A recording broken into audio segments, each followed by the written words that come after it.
Assalomu alaykum, hurmatli yurtdoshlar.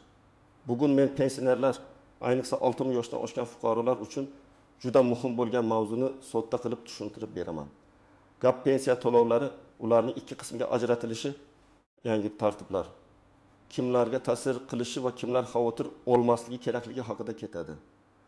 Bu ma'lumot nafaqat pensionerning o'ziga, balki uning farzandlari, nevaralari, qarindoshlari uchun ham muhim.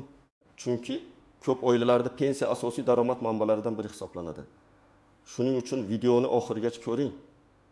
Hoziroq kanalga obuna bo'ling va like bosib qo'ying. Chunki bunday o'zgarishlarni vaqtida bilgan odam hujjat. Pul va vaqt masalasida yutqazmaydi. Men avval masalaning asosiy joyini tushuntirib olaman.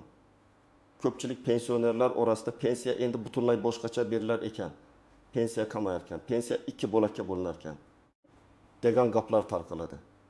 Bunday paytda eng katta xato shuki, odamlar eshitgan gapiga ishonib, rasmiy tartibni tekshirmaydi. Aslida pensiyaning ikki qismga ajratilishi deganda har doim ham pensiya miqdori kamayadi degani emas. Ko'p holatda bu to'lovning hisob-kitob, yetkazib berish yoki ayrim qo'shimcha summalarni alohida ko'rsatish tartibi bilan bog'liq bo'lishi mumkin. Oldin pensioner odatda bitta umumiy summa ko'radi. Masalan, har oy 1 million 200 ming so'm pensiya olsa, unga shu summa bitta to'lov sifatida tushardi yoki naqd berilardi. Odam uchun eng muhimi qo'liga qancha pul tegishi edi. Ichida asosiy pensiya qancha, ustama qancha, kompensatsiya qancha, indeksatsiyadan keyin qo'shilgan qism qancha. Bular ko'pincha alohida tushuntirilmasdi. Natijada biror oyda summa o'zgarsa, pensioner nima sababdan o'zgarganini bilmay qolardi. Endi esa ayrim tartiblarda pensiya tarkibi aniqroq ko'rsatilishi. Bir qismi asosiy pensiya sifatida, boshqa qismi qo'shimcha to'lov, ustama, kompensatsiya yoki boshqa ijtimoiy yordam sifatida ajratib ko'rsatilishi mumkin.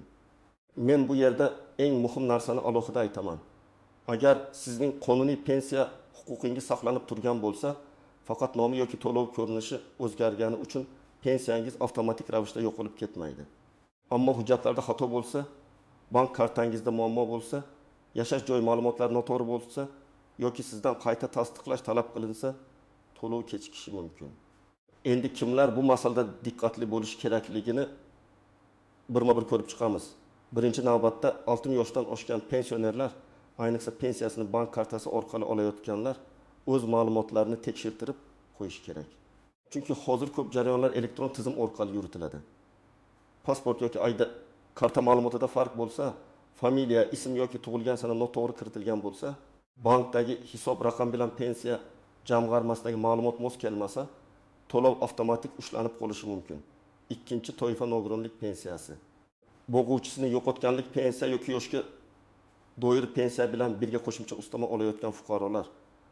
Masalan, bir pensioner yoshga doir pensiya oladi, lekin unga alohida xizmatlari, nogironlik holati yoki boshqa ijtimoiy mezon asosida qo'shimcha summa ham qo'shiladi. Oldin u faqat bitta umumiy raqamni ko'rgan bo'lishi mumkin. Endi esa tizimda asosiy pensiya bir satrda. Qo'shimcha to'lov boshqa satrda ko'rinishi ehtimoli bor. Bu kamayish emas, balki tarkibning ajratib ko'rsatilishi bo'lishi mumkin. Uchinchi toifa pensiyasini naqd pul shaklida oladiganlar. Ba'zi hududlarda keksa insonlar bank kartasidan foydalanishga qiynaladi. Masalan, 52 yoshli Otaxon tuman markazidan uzoqda yashaydi. Bankomatga borish uchun 20 kilometr yo'l yurish kerak. Pensiyasini avval mahalla orqali yoki yetkazib berish tartibida naqd olgan.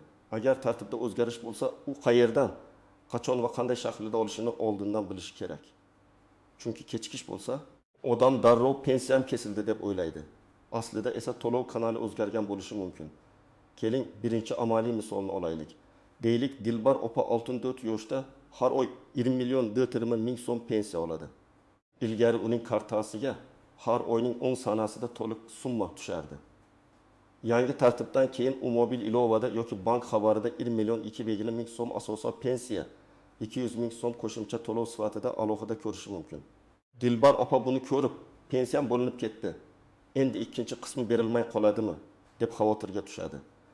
Men bunday vaziyatda birinchi navbatda umumiy tushgan summani tekshirishni tavsiya qilaman. Agar umumiy summa o'sha 1 million 450 ming so'm bo'lsa, demak gap kamayishda emas, ko'rsatish tartibida bo'lishi mumkin. Ikkinchi misol. Akmal aka 68 yoshda, pensiyasi 1 million 800 ming so'm. Unga bir oy 1 million 800 ming emas. 1.600.000 tushdi. Qolgan 200.000 qayerda degan savol tug'iladi. Bunday paytda ehtimollar bir nechta bo'ladi. Birinchisi, qo'shimcha to'lov alohida sanada tushishi mumkin. Ikkinchisi, bank hisobida texnik kechikish bo'lishi mumkin. Uchinchisi, pensionerning biror ma'lumoti qayta tekshiruvga tushgan bo'lishi mumkin. To'rtinchisi, oldingi oyda ortiqcha to'lov aniqlangan bo'lsa, qonuniy tartibda qayta hisob-kitob qilingan bo'lishi mumkin. Shuning uchun faqat bitta xabarga qarab xulosa qilish to'g'ri emas. Uchinchi misol, Munira opa 61 yoshda yaqinda pensiyaga chiqqan. U ishlashni davom ettiryapti. Ko'pchilik ishlayotgan pensionerlar pensiyam 2 ga bo'linsa, ish joyim sabab bir qismi ushlab qolinadimi deb so'raydi. Bu yerda mehnat faoliyati, pensiya turi, qonunchilikdagi amaldagi cheklovlar va qo'shimcha to'lovlar alohida tekshiriladi. Har bir holat bir xil emas. Masalan, oddiy yoshga doir pensiya olayotgan va rasmiy ishlayotgan fuqaro bilan imtiyozli pensiya olayotgan yoki maxsus ustamaga ega pensionerning vaziyati farq qilishi mumkin. Shuning uchun ishlayotgan pensionerlar ish joyidagi kadrlar bo'limidan ham, pensiya bo'limidan ham ma'lumotni solishtirib olish kerak. To'rtinchi misol, Rustam aka 75 yoshda telefon ishlatmaydi, bank xabarlarini o'qimaydi. Kartasini esa farzandi ushlab turadi. Bunday holat juda ko'p uchraydi. Pensioner pul kelgan-kelmaganini farzandidan so'raydi, lekin o'zi nazorat qilmaydi. Men bunday oilalarga shuni aytaman, karta farzanda bo'lsa ham pensiya egasi nomidan barcha ma'lumotlar to'g'ri yuritilishi kerak.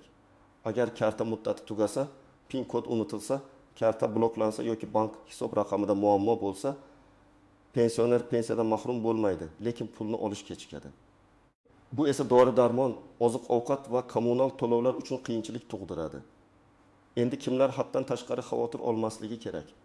Agar siz har oy pensiyangizni o'z vaqtida olayotgan bo'lsangiz, umumiy summa kamaymagan bo'lsa, hujjatlaringiz joyida bo'lsa, bank kartangiz faol bo'lsa, sizda darhol vahimaga tushish uchun asos yo'q. Lekin bu umuman tekshirmang degani emas. Men har bir pensionerga kamida bir marta o'z pensiya miqdori, uning tarkibot to'lov usulini aniqlashtirib olishni maslahat beraman. Bu ayniqsa katta yoshdagi, yolg'iz yashaydigan yoki hujjat ishlariga qiynaladigan insonlar uchun zarur. Endi eng muhim nozik jihatlarga o'tamiz. Birinchi nozik jihat, pensiya miqdori bilan pensiya to'lov bir xil tushuncha emas. Pensiya miqdori bu sizga hisoblangan qonuniy summa. To'lov esa shu summaning sizga qachon va qanday yetkazilishi. Ba'zan miqdor o'zgarmaydi, lekin to'lov kuni yoki shakli o'zgaradi. Masalan, bir qism oy boshida, boshqa qism bir necha kun keyin tushishi mumkin. Odam esa birinchi tushgan summani ko'rib pensiyam kamaydi deb o'ylaydi. Ikkinchi nozik jihat, qo'shimcha to'lovlar doimiy yoki vaqtinchalik bo'lishi mumkin. Ayrim ustamalar qonunda belgilangan doimiy huquq asosida beriladi. Ayrim kompensatsiyalar esa ma'lum davrga, ma'lum shartga yoki alohida qarorga bog'liq bo'lishi mumkin. Masalan, narxlar oshishi munosabati bilan berilgan bir martalik yoki davriy qo'shimcha to'lov asosiy pensiyaning o'zi bilan aralashib ketmasligi kerak. Agar u alohida ko'rsatilsa, bu hisob-kitob shaffofroq bo'ladi. Uchinchi nozik jihat, ortiqcha to'lov masalasi. Ba'zan pensionerga bir necha oy davomida noto'g'ri hisob-kitob sabab ortiqcha summa to'langan bo'lishi mumkin. Keyin tizim buni aniqlaydi va qayta hisob-kitob qiladi. Bu holatda pensionerga nima uchun summa o'zgargani tushuntirilishi kerak. Men fuqarolarga shuni tavsiya qilaman. Agar sizga oldingi oylarga nisbatan kamroq pul tushsa, darhol pensiya bo'limiga borib, yozma yoki elektron tarzda izoh so'rang. Og'zaki javob bilan cheklanib qolmang. Hisob-kitob varaqasini ko'ring, qaysi oy uchun qancha, nima sababdan, qaysi asos bilan o'zgarganini bilib oling. To'rtinchi nozik jihat, bank kartasi va hisob raqam. Hozir ayrim pensionerlar eski kartadan foydalanadi. Kartaning muddati tugagan bo'ladi, lekin buni bilmaydi. Bank karta muddati tugasa, pensiya hisoblangan bo'lishi mumkin. Ammo undan foydalanish qiyinlashadi. Yana bir holat, pensioner yangi karta ochadi, lekin pensiya bo'limiga yangi hisob raqamini vaqtida taqdim etmaydi. Natijada pul eski hisobga yo'naltiriladi yoki qaytadi. Shuning uchun karta almashtirilganda faqat bankka borish yetarli emas. Pensiya to'lovi qaysi hisobga bog'langanini ham tekshirish kerak. Beshinchi nozik jihat, yashash joyi va ro'yxat ma'lumotlari. Agar pensioner bir tumandan boshqa tumanga ko'chgan bo'lsa, doimiy ro'yxat o'zgargan bo'lsa, vaqtincha boshqa farzandinikida yashayotgan bo'lsa, to'lov masalasida chalkashlik chiqishi mumkin. Ayniqsa naqd to'lov oladigan pensionerlarda bu muhim. Masalan, pensioner Buxorodan Toshkentga farzandiki uyiga kelib yashayapti. Lekin ro'yxati va pensiya ishi avvalgi joyda qolgan. U pulni qayerdan olishi? Kim orqali olishi va ariza kerakmi yoki yo'qmi? Shuni oldindan aniqlash kerak. 6-chi nozik jihat ishonchnoma orqali pensiya olish. Ba'zi keksa insonlar sog'lig'i sabab banka yoki bo'limga bora olmaydi. Ular farzandi yaqin qarindoshi yoki boshqa ishonchli shaxs orqali pensiya oladi. Bu qonuniy tartibda rasmiylashtirilgan bo'lishi kerak. Oddiygina kartani berib qo'yish bilan rasmiy ishonchnoma bir xil narsa emas. Agar keyinchalik bahs chiqsa, pensionerning manfaatini himoya qilish qiyinlashadi. Shuning uchun men har doim aytaman. Katta yoshdagi insonning puli masalasida hamma narsa aniq, hujjatli va shaffof bo'lsin. 7-chi nozik jihat firibgarlik xavfi. Pensiya bo'yicha o'zgarishlar chiqqanda ayrim nopoq odamlar bundan foydalanishga urinadi. Ular telefon qilib, pensiyangiz 2ga bo'linyapti. Ikkinchi qismini olish uchun karta raqamingizni, kodni, SMS parolni ayting deb aldashi mumkin. Men qat'iy ogohlantiraman. Hech kimga bank kartangizning PIN kodini, SMS kodini, ilova parolini bermang. Pensiya bo'limi bank yoki davlat idorasi sizdan telefon orqali maxfiy kod so'ramaydi. Agar shunday qo'ng'iroq bo'lsa, bu juda katta ehtimol bilan firibgarlikdir. Endi nima qilish kerakligini aniq qadamlar bilan aytaman. Birinchi qadam, pensiyangizning oxirgi 3 tushumlarini tekshiring. Agar bank kartangiz bo'lsa, bank ilovasidan, SS xabarlardan yoki bank filialidan ko'chirma oling. Naqd olsangiz, har oy qancha olganingizni yozib boring. Masalan, yanvarda 1.500.000, fevralda 1.500.000, martda 1.600.000 tushgan bo'lsa, nima sababdan oshganini bilish foydali. Aprelda 1.140.000 tushsa, darhol solishtirish oson bo'ladi. Ikkinchi qadam, pensiya bo'limidan pensiyangiz tarkibi bo'yicha ma'lumot so'rang. Siz asosiy pensiya miqdori qancha? Qo'shimcha ustama qancha? Kompensatsiya bormi? Qayta hisob-kitob qilinganmi? Shularni bilishga haqlisiz. Buni og'zak so'rasangiz ham bo'ladi. Lekin tushunarsiz holat bo'lsa, yozma murojaat qiling. Yozma murojaatda ism familiyangiz, pasport yoki ID ma'lumotlaringiz, yashash manzilingiz, telefon raqamingiz va savolingiz aniq yozilsin. Masalan, mening pensiya to'lovim tarkibi va oxirgi 3 oy bo'yicha hisob-kitobini tushuntirib berishingizni so'rayman deb yozish mumkin. 3-qadam, hujjatlaringizni tekshiring. ID karta yoki pasport muddati, familiya va ism yozilishi, tug'ilgan sana, ro'yxat manzili, bank karta ma'lumotlari mos bo'lishi kerak. Agar yaqinda pasport almashtirgan bo'lsangiz, nikoh ajrim yoki familiya o'zgarishi bo'lgan bo'lsa, bu ma'lumotlar barcha tizimlarda yangilanganini tekshiring. Bir harfdagi xato ham ba'zan to'lovda muammo tug'dirishi mumkin. 4-qadam, bank kartangizni tekshiring.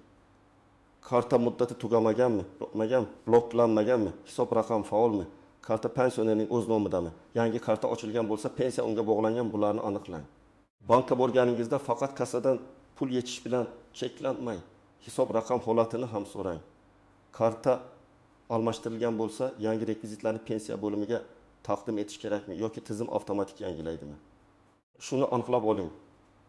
5-qadam, agar pensiya kamaygan bo'lsa, sababini rasmiy bilib oling. Men bunday vaziyatda odamlar qiladigan xatoni ko'p ko'rganman. Ular qo'shnidan so'raydi, qarindoshdan so'raydi.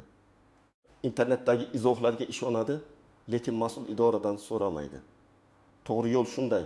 Avval bankdan to'lov tushumini oling, keyin pensiya bo'limiga boring, keyin hisob-kitob asosini so'rang. Agar javob tushunarsiz bo'lsa, yuqori tashkilotga murojaat qiling. Har bir murojaatni sanasi bilan saqlab boring. 6-qadam, yolg'iz yoki yoshi katta pensioner bo'lsa, farzandlari unga yordam bersin. Lekin yordam degani pulni to'liq nazoratga olish emas. Pensionerning o'zi ham qancha pul olishini bilishi kerak. Men oilalarga shuni maslahat beraman. Har oy pensiya tushgan kun bir daftar yoki oddiy jadvalga sana, tushgan summa, yechilgan summa va qolgan mablag' yozib borilsin. Bu kelajakda tushunmovchiliklarning oldini oladi. Ayniqsa, dori xarajatlari, kommunal to'lovlar va oziq-ovqat xarajatlari pensiyadan qoplansa, hisob aniq bo'lishi kerak. 7-qadam, firibgarlikdan himoyalaning.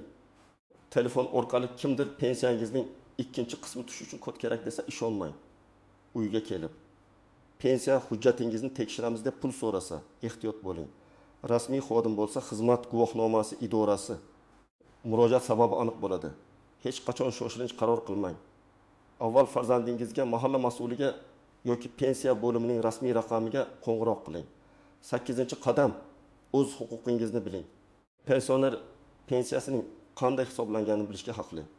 Pensioner o'ziga tegishli to'lov kechiksa, sababini so'rashga haqli. Pensioner noto'g'ri hisob-kitob bo'lsa, qayta ko'rib chiqishni talab qilishga haqli.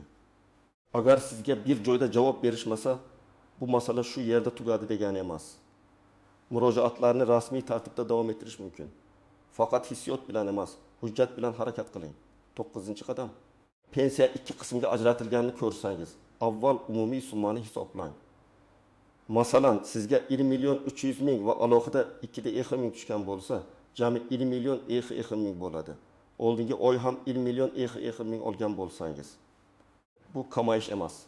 Agar avval 1 million ming olib, endi jami 1 million 400 ming bo'lsa, ana shunda sababini tekshirish kerak. Har doim jami summa, to'lov sanasi va izohiga qarang. 10-qadam rasmiy manbalarga tayaning. Internetda har xil sarlavhalar bo'ladi, lekin har bir sarlavha ham to'liq haqiqatni anglatmaydi. Pensiya bo'yicha yakuniy ma'lumotni mas'ul davlat idoralari, pensiya jamg'armasi, bank va rasmiy axborot kanallaridan tekshirish kerak. Men ham ekspert sifatida shuni aytaman. Eshitgan xabarni darhol vahima sifatida qabul qilmang, lekin e'tiborsiz ham qoldirmang. Tekshiring, hujjat oling, izoh so'rang. Demak, pensiyaning ikki qismga ajratilishi degan gapni eshitsangiz, avval bu pensiya kamaydi degani emasligini tushunib oling. Ko'p holatda gap to'lov tarkibini alohida ko'rsatish, qo'shimcha ustamalarni ajratish yoki hisob kitobni aniqroq yuritish haqida bo'lishi mumkin. Lekin pensiya summasi kamaygan, kechikkan yoki tushmagan bo'lsa, buni albatta tekshirish kerak. Ayniqsa 60 yoshdan oshgan pensionerlar, ishlayotgan pensionerlar, bank kartasasini almashtirganlar, boshqa hududga ko'chganlar va qo'shimcha ustama olayotganlar o'z ma'lumotlarini aniqlashtirib qo'ysin. Men sizga eng muhim tavsiyani yana bir bor aytaman. Pensiya pulingizni faqat eshitgan gaplar asosida baholamang. Oxirgi tushumlarni tekshiring. Hujjatlaringizni tartibga keltiring. Bank hisobingizni aniqlang. Pensiya bo'limidan rasmiy izoh oling va maxfiy kodlaringizni hech kimga bermang. Shunda o'z huquqingizni himoya qilasiz. Pulingiz kechikishining oldini olasiz va keraksiz vahimaga tushmaysiz. Agar sizning pensiyangizda ham o'zgarish bo'lgan bo'lsa, izohlarda yozing, qaysi hududdansiz, pensiyangiz o'z vaqtida tushyaptimi, summa ikki qism bo'lib ko'rinyaptimi yoki kamayish bormi? Boshqa pensionerlarga ham foydasi tegishi uchun tajribangizni bo'lishing. Videoni foydali deb bilsangiz, like bosing, kanalga obuna bo'ling va yaqinlaringizga yuboring. Chunki bu mavzu har bir oilaga tegishli.